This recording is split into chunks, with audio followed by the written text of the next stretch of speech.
En 2004, Aïcha a 21 ans, mais elle ne veut déjà plus vivre. Maltraitée et battue dans son enfance par sa belle-mère qui la déteste, Aïcha vient de vivre une épreuve humiliante qui la décide de mettre fin à ses jours. C'est alors qu'elle entend une voix qui l'appelle et la dissuade de commettre cet acte. Née au Cameroun, Aïcha vient d'une famille musulmane. Pourtant, dès l'âge de 10 ans, Aïcha a eu le sentiment de vivre des expériences surnaturelles, tournant à chaque fois autour du Seigneur Jésus-Christ. Toute une série de signes la conduit peu à peu sur le chemin du Christ. Alors qu'elle avait 12 ans, en regardant le film Jésus de Nazareth de Franco Zeffirelli, quelque chose se produisit en elle. Quand elle entendit le nom et les paroles de Jésus, une voix intérieure lui parla sur un ton doux et rassurant. « Ouvre ton cœur, Judas. Non ton esprit. » En classe de 6e, un pousseur passait tous les jours à la même heure avec cette phrase écrite derrière son pouce-pouce « Aucune religion ne sauve, seul Jésus-Christ sauve. » Un jour, elle se dit qu'elle profiterait de son prochain passage pour le questionner. Mais, après avoir pris cette décision, il ne passa plus. En classe de 4e, son professeur d'anglais parlait toujours de l'évangile de Jésus-Christ à ses élèves.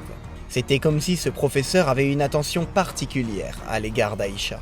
Quand elle se joignait à ses camarades pour s'amuser, avec de la musique mondaine par exemple, il lui demandait de ne pas le faire.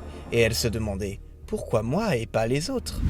En classe de terminale, un voisin du quartier se mit à lui répéter qu'elle était appelée à servir Jésus-Christ. Alors qu'elle lui répondait qu'elle était musulmane, il n'en démordait pas, lui disant qu'elle était appelée à servir le Seigneur.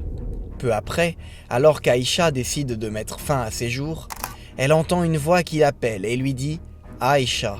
« Oui », répondit-elle. La voix poursuivit « Lève-toi, marche et va là où je te montrerai. » Aïcha se lève et se rend là où la voix la conduit, une église évangélique. C'est ainsi qu'elle commença à la fréquenter jusqu'à ce jour. Elle devient disciple du Christ, sa vie a changé. Peu après son appel, il lui est donné de savoir qu'elle avait été l'objet d'un sacrifice maléfique. Elle comprend alors que le Seigneur a annulé la portée de cet acte le jour où il l'appela. Depuis, rien n'est facile, mais les pensées suicidaires l'ont quittée. Elle sait et témoigne que le Christ l'accompagne et veille sur elle avec ses anges. Jésus lui a fait cette promesse au moment de sa conversion. Selon les paroles du psaume, « Tu ne mourras pas, tu vivras, et tu raconteras les œuvres de l'Éternel. » 18 ans plus tard, Aïcha, inspirée par le Christ, publie son témoignage de l'islam à la croix, afin d'encourager et de fortifier les âmes dans la foi, malgré les épreuves que nous pouvons endurer et qu'elle-même a traversées. Aïcha n'est pas la seule musulmane à avoir vécu une expérience forte de la présence du Christ. Ce sont 200 personnes issues de familles musulmanes qui ont été baptisées à Pâques 2022 en France.